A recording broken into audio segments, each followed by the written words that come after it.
네, 매주 월요일 주말 동안 있었던 뉴스를 정리하고 새로운 주간 뉴스를 미리 살펴보는 시간이죠.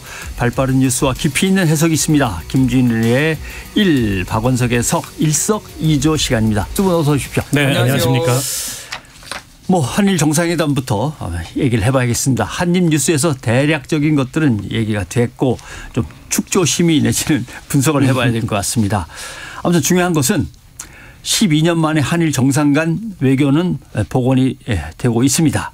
기대도 많고 나름대로 걱정도 많은데 중요한 것은 외교니까 우리가 물컵의 반을 저쪽에 채워 넘기면 저쪽에서도 물컵에 가능한 좀 가득 채워서 우리한테 돌려주고 이랬으면 좋겠는데 한일 정상회담 결과가 그렇게 나왔냐. 두 분의 총평부터 간단하게 한번 들어보죠. 결국 어제 이제 기자회견을 보고 평가를 내릴 수밖에 없는데요. 제가 보기에는 기시다 총리는 굉장히 견고하고 노련했다. 그랬던 반면에 윤석열 대통령은 여전히 허술하고 해펐다. 결과적으로 물컵의 반은 채워지지 않았다라고 생각합니다. 조금 야박하네. 네, 전 두 단어로 말씀드리겠습니다. 저렇게 길게 하면 안 돼요. 짧고 간결하게 포기하면 편해 이렇게 국민들께 말씀하는. 그러니까 대통령을 포기하라는 게 말이나 돼요. 그러니까 대통령의 기대를 포기하라는 듯이. 기대치를 낮추. 이번에 저는 딱히 흠잡을 데가 없었는데요. 왜 흠잡을 데가 없었냐면은 이거 이상으로 나오리라고 전혀 생각을 안 했습니다. 그래서 그냥 딱 기대치만큼 나왔다. 윤석열 대통령의 대일 외교 기조가 갑자기 바뀔 리도 없고 이를테면 기시다 총리가 와가지고 석고대지를 하거나 통절하게 사죄하겠다 이런 얘기를 없죠. 그럴 일도 없고 그냥 딱 생각한 만큼 딱 나와서 눈높이를 낮춰놨구나. 우리가 어떻게 보면은 윤석열 외교에 지금 길들여지고 있구나. 사실 그 생각도 약간 했어요. 예. 국민에게 마음을 비우라고 지금 얘기를 하시는 것 같습니다. 그런데 하나씩 이제 점검을 해보면 사실 국민들로서는 가장 이렇게 피부에 와닿는 게 과거 역사의 아픈 문제도 있지만 후쿠시마 원전 오염수가 바다로 흘러 들어갈 경우 그러면 우리가 먹는 수산물이나 우리 바다가 오염되는 건 아닌가 이런 것들에 이제 가장 관심이 많았었거든요. 일본이 우리한테 선심을 쓰는 것 같습니다. 와서 시찰을 하도록 수용하겠습니다. 그런데 이게 시찰과 검증의 차이가 얼마나 크냐의 문제도 있고 과연 얼마나 우리 측하고 사전에 얘기를 충분히 해서 어느 선을 미리 그어놓고 오라는 거 아닌가 이제 이런 의심도 있고 그렇습니다. 그러니까 일본은 이미 방류 스케줄을 세웠죠. 예. 그리고 그 스케줄을 변화할 생각이 조금도 없습니다. 다만 이로 인해서 그 한국 내의 여론이 악화되고 또 대한민국 정부가 그런 여론의 영향을 받아서 어떻게 나올지 이걸 이제 염려해서 사실은 기시다 총리가 G7 앞두고 서둘러 방한을 했다고 봐요. 그러니까 이번에 여러 의제들이 논의가 됐는데 가장 명료하게 뭔가 이게 결론이 내려진 게 아마 이 문제인 것 같아요. 근데 말씀 주셨지만 이게 시찰과 검증 사이에는 상당한 갭이 있고요. 우리가 내세울 수 있는 마지노선은 우리 참여하에 일본과 공동조사를 통해서 과학적인 검증을 통한 안전성 확인이 돼야 여기에 동의할 수 있다. 이런 정도가 아마 마지노선이었던 것 같은데 일본은 도쿄 제1원전에 대한 시찰을 받아들이겠다. 마치 선심 쓰듯이 얘기했지만 시찰은 둘러보고 오는 걸 수도 있거든요. 그런 면에서 이게 결국엔 일본의 방류에 그 명분을 주는 그런 들러리형 시찰이 되지 않겠나라는 우려가 있는데 그 시찰의 내용을 과연 우리가 의지를 가지고 얼마나 채울 수 있는지 그 채울 여지가 있는 그런 합의였는지 이거는 확인할 길이 없으니까 두고 봐야 되겠죠. 지금 언론 보도가 조금씩 나오고 있는데 지금 시찰단이 누구로 꾸려지냐라고 하면은 원자력 안전위원회가 있는데 그 한국 원자력 안전 기술원 전문가들로 이제 구성원된 사람들이 이제 갈 가능성이 높다라는 거고 23, 24니까 2주 뒤에 화수거든요. 지금 날짜는 거의 확정된 것 같습니다. 2주 남았습니다. 그래서 중요한 거는 그런 것 같아요. 그러니까 이 전문가들이 가는 게 맞죠. 근데 이 전문가들 중에서 이 원자력 안전 쪽에 이제 계신 교수님들도 있지만은 시민사회단체 쪽에서도 굉장히 전문가들이 있거든요. 사실은 이런 분들이 좀 같이 한두 명이 들어가가지고 이거를 지렛대로 삼아야 되는 게 아닌가 저는 그런 생각이 듭니다. 그러니까 강력하게 이의 제기를 하고 도쿄전력에서 나와가지고 이거를 우리가 우리가 알프스 다핵종 제거 시설을 어떤 식으로 운영을 하고 이거를 지금 현황이 어떻고 지금 얼마나 저축 물이 이제 오염수가 있고 뭐 이런 것들을 설명을 할 텐데 이 부분에 있어서 예스맨 전문가들이 예스맨만 하고 그렇습니까? 네. 알겠습니다. 이렇게 하고 올까 두렵고 사실 이제 이거를 일부에서는 광우병 괴담하고 뭐 광우병 괴담이고 네. 이것도 오염수 괴담 이런 식으로 이제 비유하시는 분들이 있어요. 근데 광우병에 대해서도 확률은 낮지만은 그게 20개월 이상에 된 소들을 우리가 함으로 인해서 그거를 광우병 소를 먹을 확률이 높아졌는데 그 국내 반대 여론들 그 전문가들이나 이런 사람의 반대 여론을 등에 업고 재협상을 해가지고 그렇죠. 상당수를 얻어냈잖아요. 예. 이것도 마찬가지예요. 그러니까 정부가 이거를 일본을 다 용인하는 식으로 통과 의뢰로 할 게 아니라 우리의 전문가들이나 시민사회단체 쪽에 전문가들을 같이 데려가가지고 문제 제기를 해가지고 다른 식으로 뭔가를 얻어내거나 이런 식의 좀 태도 변화가 있어야 되는데 이게 저는 요식행위처럼 그냥 요거를 일본한테 면죄부를 주는 방식으로 이게 진행될 것 같아서 상당히 좀 우려스럽습니다. 네. 근데 IAEA 쪽에서 검증단이 가서 괜찮다고 해버리면 우리 시찰단이 가서 위험한 것들이 그래도 있습니다라고 해도 이게 먹힐지 모르겠어요. 그러니까 IAEA가 결국엔 지난달에 검증단이 보고서를 한 차례 냈고요. 예. 5월에 또 방의를 하는 걸로 알고 있습니다. 그러니까 지난번에 그 IAEA의 입장은 어쨌든 그 위험성을 일본이 잘 관리하고 있다라고 평가를 한 건데 실제 그로 인한 해양 오염의 가능성 또 해양 오염의 정도 여기에 대해서 직접적인 평가를 내린 건 아니에요. 예. 그러니까 연말쯤에 IAEA의 최종 결론이 날 텐데 어쨌든 IAEA 같은 경우에는 그 핵의 산업적 활용에 대해서 굉장히 적극적인 입장에 서 있는 국제기구입니다. 예. 때문에 IAEA의 검증만 가지고서 우리가 그걸 다 과학적 검증이라고 믿고 동의할 수는 없는 거고 우리 자체의 검증 기준을 가지고서 검증을 해야 되는데 과연 이번에 그 시찰이라는 게 그럴 가능성이 열리는 건지 아니면 말 그대로 그냥 둘러보고 오고 일본은 계획된 일정에 따라서 방류를 하는 건지 예. 구체적인 이제 협상이 어디까지 진행이 된 건지 저희가 알 방법은 없는데 일단은 시찰단이 가게 된다면 앞서 김준일 기자가 얘기했듯이 이제 상당한 어쨌든 이 기준을 가지고서 그 문제에 대해서 자체 검증을 위한 노력을 해야 될 것 같고요. 예. 그 시찰을 통해서 우리가 추가적인 문제 제기를 저는 할 게 있다면 해야 된다고 생각합니다. 예. 그냥 둘러보고 도쿄전력 그 설명 듣고 안전하구나 이러고 돌아올 문제가 아니고 자칫하면 이게 국민들로부터 이제 또 다른 불신의 대상이 될 수 있는 이제 그런 어떻게 보면 양날의 칼 같은 그런 협상이라고 봅니다. 듣기로는 지난 2년간 4차례에 걸쳐서 일본 측으로부터 원전 상태와 그다음에 방류수에 대한 자료들이 우리 쪽으로 건너왔다고 하는데 이걸 이제 원안위가 원자력 안전위원회가 분석하고 해서 보고하고 그 보고에 대한 대책들이 마련되고 뭐 이런 과정을 거쳤어야 되는데 좀 하나도 공개된 게 없어가지고 좀 불안해지는 거죠. 네. 그러니까 제가 요거를 짧게 말씀드릴게요. IAEA를 못 믿겠다 이런 걸 떠나가지고 네. 과거 사례를 좀 말씀드리겠습니다. 체르노빌 원전이 우크라이나에서 소련 시절에 폭발을 했잖아요. 그렇죠. 그런데만 20년이 지난 다음에 보고서들이 나와요. 하나가 IAEA가 참여한 보고서가 있고요. 하나는 토치 보고서라는 게 있습니다. 예. 토치 보고서는 민간인들이 참여한 거고 그 외에 한 3가지 정도 보고서가 나오는데 직접적인 사망은 한 50여 명으로 공통돼요. 근데 간접적인 사망으로 암으로 죽은 사람들이 이를테면 가장 보수적으로 이를테면 갑상선암이 급증했거든요. 그 체르노빌 인근 지역에.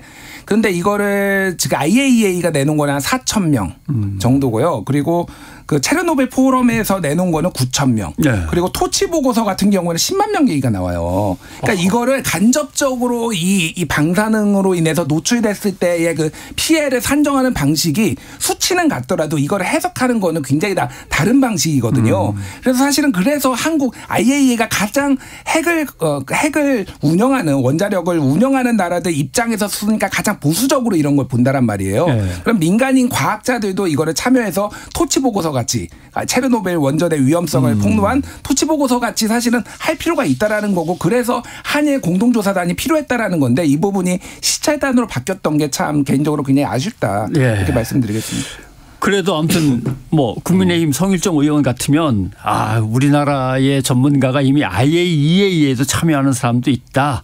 그다음에 시찰단을 통해서 문제가 있으면 분명하게 문제 제기를 할 수 있는 시찰단의 결과가 이렇게 나왔다라고 하면서 오히려 일본에게 우리가 말할 기회가 열린 것이다. 이렇게 얘기를 하고 민주당의 윤호중 의원이 기시다 총리에게 공동의 검증 기회를 만들 수 있게 노력해달라. 해양 방류 외에 다른 대안도 좀 검토해달라. 뭐 얘기는 한 모양인데요. 결국 두 정당 간의 입장도 많이 다릅니다. 저는 뭐 성일종 의원이 말씀하신 것처럼 시찰을 통해서 어떤 이상 징후를 우리가 포착했을 때 예. 추가적으로 문제 제기할 수 있는 루트가 열린 거라면 다행이라고 생각합니다. 근데 그건 성일종 의원의 희망사항일 가능성이 높고요. 시찰 그 자체로 그냥 이 상황이 마무리될 가능성이 현재로서는 더 높아 보이고 예. 그렇게 되면 이건 이제 들러리용 시찰이 되는 거죠. 그러니까 우리 쪽에서 요구했던 건 한일 전문가들이 공동으로 참여하는 과학적인 조사였습니다. 이게 이제 검증인데 일부는 그걸 수용하지 않은 거예요. 다만 그동안에 외부에 이렇게 공개하지 않았던 그 도쿄전력 이 원자로 시설을 공개해서 본인들이 생각하는 안전성에 대해서 브리핑을 하겠다. 우리 전문가들에게. 물론 이제 거기서 질문도 하고 하겠죠. 그러나 우리 쪽에서 그에 대해서 이상 징후를 느꼈다고 하더라도 추가적인 액션을 할 수 있는 여지가 있는 것인지 제가 보기엔 있다고 보기에는 좀 어려워 보여요. 현실적으로. 예. 그 점에 대해서는 정부에서 좀 분명하게 입장을 밝혀줬으면 좋겠습니다. 근데 이제 시찰단까지 와서 다 둘러보고 간 다음에 엉뚱한 소리 하시면 안 되죠. 수산물 빨리 수입해 주세요. 라는 압력이 이제 가중될 경우 과연 정부가 가중돼 그거하고는 별개의 문제죠. 이렇게 할지 그것까지도 이미 생각을 하면서 뭔가 절차를 밟아가는 건지 여기에 대해서 이제 불안감도 조금씩 있는 것 같아요. 이제 요거를 아까 전에 박원석 의원님도 잠깐 말씀하셨는데 예. 기시다가 지금 원래 여름에 올려다가 지금 온 이유에 대해서 세 가지가 있거든요. 하나는 바이든의 압력이 있었다. 미국 예. 쪽에 좀 한국 좀 잘해줘. 두 번째는 일본 국내 언론들의 압력이 있었다. 윤석열 대통령 이런 대통령 없어. 일본에 이렇게 좀 우호적인데 그럼 지금 고생하고 있잖아. 지지율 낮아가지고 기시다 가가지고 좀 잘해줘. 이런 사설이 막 쏟아진 거 하나. 또 예. 하나가 이 오염수 문제예요. 왜냐하면은 지금 빠르면은 7월에 지금 방류를 하려고 하고 있거든요. 예. 근데 여름에 오면은 이게 너무 급박하잖아요. 그러니까 이거를 빨리 가가지고 이 문제를 테이블에 올리고 사전 정지 작업을 하고 기시다가 방한한다고 했을 때 일본 언론에서 제일 먼저 나왔던 게 후쿠시마 오염수 테이블에 올린다였거든요. 예. 그러니까 사실상 이것 때문에 저는 왔다라고 봅니다. 후쿠시마 오염수. 근데 말씀하셨다시피 그러면은 이제 후쿠시마 농수산물을 우리가 수입하는 문제가 지금 걸려 있잖아요. 예. 이걸로 WTO 제소까지 하고 막 양국이 신경 좀 벌였잖아요. 근데 만약에 이제 이게 문제가 없다라고 IAEA에서 하고 한국 시찰단도 그거를 받아들이면은 우리는 거부할 명분이 없고요. 예. 소송 가면 집니다. 그러면 WTO에 다시 가면은. 그러니까 이 문제가 사실상 받아들일 수밖에 없는 거예요. 그래서 지금 정부 여당에서도 이 문제에 대해서는 아무도 말씀 안 하세요. 근데 이게 가장 현안이 될 겁니다. 이제 7월이나 8월쯤에 방류하고 그 다음에 바로 자 이제 문제 없으니까 너희 받아줘. 이렇게 했을 때 이제 정부가 이거를 저는 거절할 수가 없다고 봅니다. 국제법상으로도 상당히 불리한 위치에 설 거예요. 이거를. 예. 그러니까 우리 지금 그 양식업이나 예. 수산업에 그 종사하는 그런 농가에서 굉장히 우려하는 게 바로 그 대목입니다. 결국 방류가 시작되면 논리적으로는 더 이상 후쿠시마를 포함해서 인근 8개 현에 농수산물 수입 금지를 우리가 하고 있는데 이건 이제 WTO에서 인정을 받는 예외 사항이에요. 이게 생명이나 안전이나 또 해양 오염으로 인한 그런 안전의 위험이 있기 때문에 방류가 시작되면 더 이상 그 안전의 위험이 없다는 게 간접적으로는 확인이 되는 거지 않습니까? 그럼 논리적으로 우리가 WTO의 예외를 더 이상 인정받기가 어려워요. 일본은 강력히 수입 재개를 촉구할 거고. 근데 만약에 수입이 시작되면 후쿠시마 산이 아님에도 불구하고 어쨌든 수산물 또 농산물 이런 거에 대한 불신이 높아져 가지고 우리의 그 어업이나 또 양식업에 종사하는 그런 종사자들이 굉장한 어려움에 처할 가능성이 있고 횟집도 굉장한 어려움에 처할 가능성이 있어요. 왜냐하면 오염수가 해류를 타고 다 우리 연안까지 온 거 아니냐라고 할 수도 있는 그렇죠. 거니까. 과거의 사례를 보면 그렇습니다. 뭐 돼지 구제역 돌면은 갑자기 이제 돼지고기 안 먹고 또 뭡니까 그 AI 돌면은 갑자기 이제 뭐 닭 안 먹고 이러듯이 때문에 우리 이제 수산농가에서 이 점에 대해서 굉장히 우려하는데 정부에서는 그것과는 별개의 문제라고 얘기하지만 절대 별개의 문제가 아닙니다. 이게 방류가 시작되는 순간에 바로 이 그 수입 재개 문제에 대해서 일본은 아주 정색하고 들고 나올 가능성이 높아요. 예. 김준일 기자가 얘기한 건 중국식으로 표현하면 시간의 창이라고 흔히 얘기를 하더군요. 예. 윤석열 정부 있을 때 빨리 다 해야지 그 다음 정부 들어서면 어떻게 될지 모르니까 있는 것들은 다 꺼내가지고 그냥 한꺼번에 다 넘겨가지고 끝내자가 뭐 이런 얘기가 이제 중국 쪽에서는 그러려고 하는 거다라는 이제 비판인 것 같은데 알겠습니다. 그건 또 외신 시간에 한번 더 다뤄봐야 될 거고. 그다음 역시 풀어야 될 문제 중에 제일 큰 것은 역사에 대한 어떤 사죄와 청산의 문제인데 글쎄요. 기시다 총리의 표현은 제 자신도 마음이 아픕니다.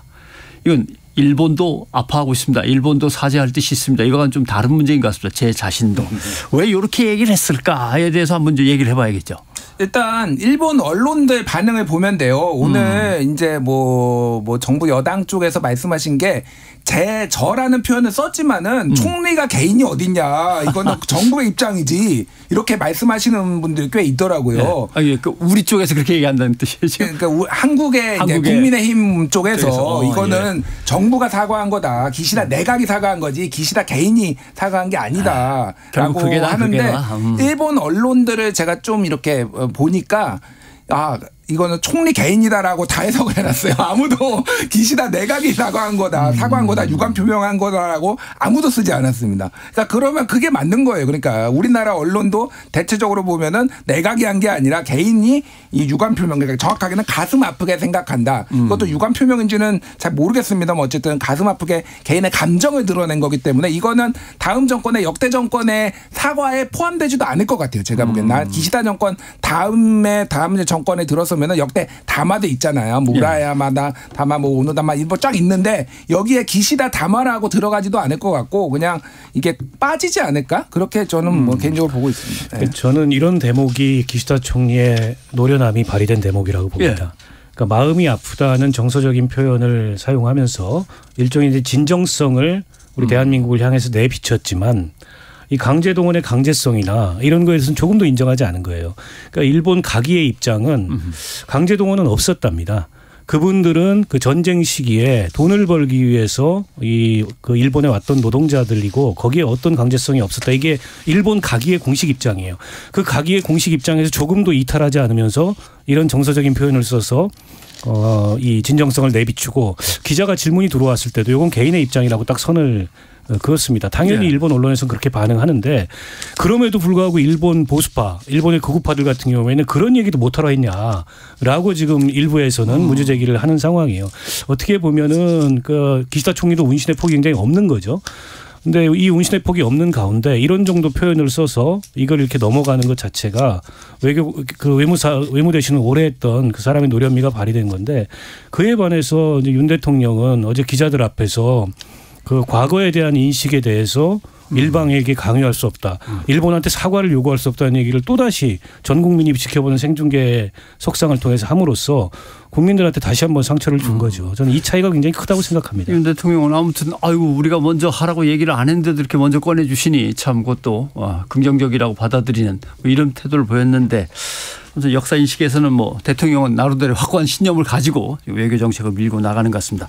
그 확고한 신념 중에 마지막으로 하나 중요한 것은 한국과 미국이 만나서 어떤 핵 문제에 대한 틀을 짰는데 일본과 다시 우리가 만나서 이야기를 하고 이것이 워싱턴 선언을 받아들여서 강화된다면 곧바로 이 핵 문제와 관련된 협의체는 한미일 3자가 하는 걸로 옮겨질까요? 저는 요거를 보면서 두 가지를 느낄 수 있었어요. 네. 하나는 이번에 NCG를 홍보하면서 정부에서 이거의 의미가 나토 같은 다자가 아니라 양자다.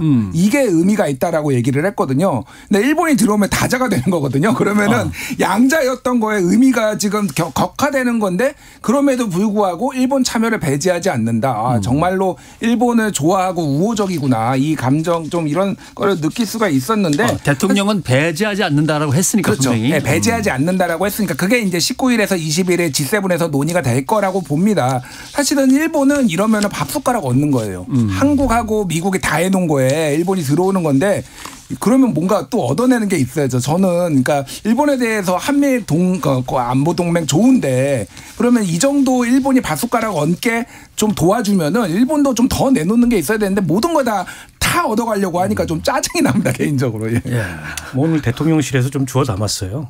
일본을 포함해서 3자나 4자로 확대한다는 의미는 아니다라고 주워 담았는데 주워 담을 수밖에 없죠. 그러면 양자를 그렇게 선전해 놓고 갑자기 일본 포함한다 그러면 거기에 또 여러 해석이 붙으니까 사실은 기시다 총리가 원하는 거죠. 이거는 굉장히 궁금했을 거예요.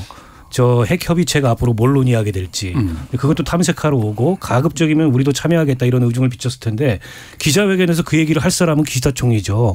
왜 기시다의 입장을 얘기해 줍니까? 그러니까 이런 면에서 저는 이 노련함과 성숙도의 차이가 크다는 거예요. 예, 알겠습니다. 자, 다음 이슈로 넘어가 보겠습니다. 더불어민주당 김남국 의원의 60억 원 안팎의 위믹스 코인 보유 문제입니다. 워낙 논란이 그냥 커지고 있는 상황입니다. 자, 의혹이 제기된 김남국 의원은 이거는 검찰의 작품이다라고 생각한다. 윤석열 정부가 실정을 덮으려고 자기의 어떤 코인을 가지고 얄팍한 술수를 쓰고 있는 거다 주장을 했습니다. 그렇다 그것도 그렇게 설득력은 없어요. 일단 60억이라고 하는 액수에 국민들을 한번 깜짝 놀라고 신고되지 않은 자산 뭐 법적으로는 신고 안 해도 된다니까 그렇긴 하지만 50억 클럽의 논란이 갔으니 다시 60억에 또 깜짝 놀라는 상황이란 말이죠. 일단은 뭐 사실관계를 조금 더 정리를 하면 좋을 것 같아요. 네. 일단 금융정보분석원이 이 위메이드가 만든 위믹스라는 코인의 이상 거래를 감지를 해가지고 그거를 검찰에 수사 의뢰를 했고 검찰이 수사를 하고 있어요. 그러니까 이게 지금 조선일보가 처음에 보도를 한 게 80만 개다, 60억 원이다, 뭐 이렇게 아주 특수하게 언제 매수했고 언제 매도했때까지 나오니까 이거는 검찰이 아니면 아니다라고 김남국 의원은 생각을 해서 했고 저도 검찰 쪽에서 나온 게 맞다고 봅니다. 그거를 검찰이 흘렸든 아니면은 조선일보 기자가 열심히 취재를 해서 했든 소스는 검찰 쪽이 맞는 것 같아요. 예. 다만 이게 한동훈 작품이다 이거는 좀 많이 나간 거죠. 그러니까 그거는 증명할 길이 없고 이제 각을 세우겠다 한마디로 한동훈하고 전선을 세우겠다라는 건데 그거는 좀 오바라고 생각을 합니다. 예. 그리고 또 이제 사실관계를 좀 이 맥락을 전체적으로 말씀을 드릴게요. 이 위믹스라는 게 위메이드라는 게임 회사가 만든 건데요. 이거를 그 게임 아이템들을 사고 팔 때 이걸로 이 코인으로 다 뭐 여러 게임들을 만든 거를 다 이걸로 쓸 수 있게 만든 거예요. 네. 그래서 이 생태계를 늘리겠다라고 했거든요. 문제는 이 위믹스가 2021년 그러니까 작년이 아니라 재작년 11월 정도에 위메이드가 자사가 보유하고 있는 이 코인을 대량으로 2,200억 어치를 매도합니다. 네, 팔아버렸어요. 난리가 나요. 그래서 원래 28,000원까지 갔던 게 이게 만 원 안 되게 떨어져 버립니다. 그래서 이게 상장을 앞둔 때였거든요. 그러니까 이게 업비트 뭐 이렇게 뭐 빗썸 이런 상장을 앞둔 때였는데 결국은 1월 11일 날 국내에서 가장 큰 업비트에 상장이 돼요. 이게 위믹스가. 근데 가격은 이미 폭락해 있고. 이때 이제 김남국 의원이 들어가 가지고 2달 정도 있다가 매도를 한 거예요. 근데 가장 의문점은 그거죠. 쉽게 얘기를 하면은 이게 이게 제가 그때 시세를 보니까 이게 3,000원대에서 한 10,000원대까지 오르락 내리락 해서 정확하게 김남국 의원이 얼마에 들어가서 얼마에 팔았는지는 본인이 밝히지 않으면 알 수가 없어요. 근데 중요한 거는 최소 20억 원에서 최대 60억 원 정도를 돈을 쏟아야지만 이거를 살 수 있는 거예요. 그럼 그 돈이 어디서 난 거냐. 쉽게 얘기를 하면 그 돈이 어디서 나는 거냐. 이게 뭐 정치권 비자금설 등등 했는데 그거를 좀 명확하게 밝힐 필요는 있겠다. 지금 이 상황에서. 네. 시세 차익을 받는지 여부는 본인이 밝히지 않으면 알 수가 없어요.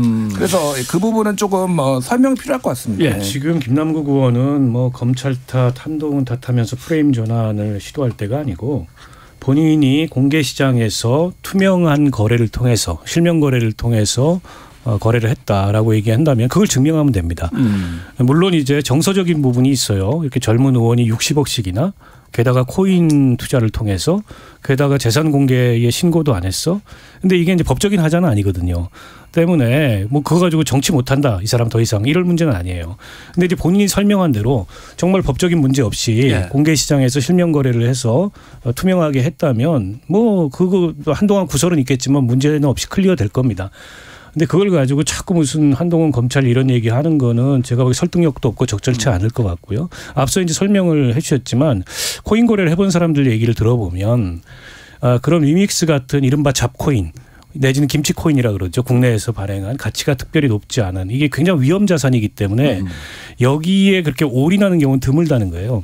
다른 코인 이를테면 뭐 비트코인이라든지 이더리움이라든지 리플이라든지 상대적인 안전 코인에 투자하면서 일종의 분산 투자로 일부 이런 걸 보유할지는 몰라도 김남국 의원의 투자 패턴을 보면 여기에 올인한 거잖아요. 80만 개를 그것도 오래 보유 안 했습니다. 한 달 정도 그 실명 거래와 되기 직전에 다 처분을 했고 상당 정도 이익을 남긴 걸로 추정이 되는데 얼마인지는 알 수 없어요. 때문에 이게 좀 거래가 이상하다. 그런 면에서 이게 단기간 상승할 거라는 확실한 정보 같은 게 없었다면 저런 식의 투자를 했겠느냐. 그게 아니라면 김남국 의원은 투자의 신이거나 뭐 이런 식의 지금 얘기들이 나오는 거 아니겠습니까? 그래서 지금은 여러 말 할 것 없이 본인이 기자회견 한다 그랬으니까 이 자금 출처, 취득 경위, 매각 경위 이에 대해서 납득 가능하도록 설명을 하면 됩니다. 예. 오히려 너무 짧게 들어가 있었던 거 아니냐. 거래 실명제로 가기 직전에 또 빠져나온 것도 수상하다.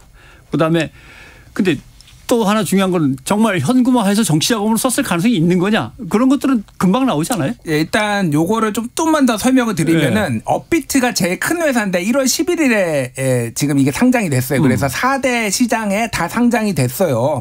그게 호재라서 올랐습니다. 올랐다가 다시 빠졌어요. 그래서 아까 말씀드렸듯이 이게 10,000원대에서 4,000원까지 오르락내리락 했는데 지금은 작년 11월에 상장 폐지가 됐어요. 그래서 이게 지금은 1,000원이 됐습니다. 그러니까 빨리 빠져나온 게 잘한 투자다. 결과적으로 얼마나 벌었는지는 모르겠으나 이런 거고 이거를 이제 이재명 대선 자금에 썼네 뭐 이제 이런 얘기까지 나오고 있잖아요. 네.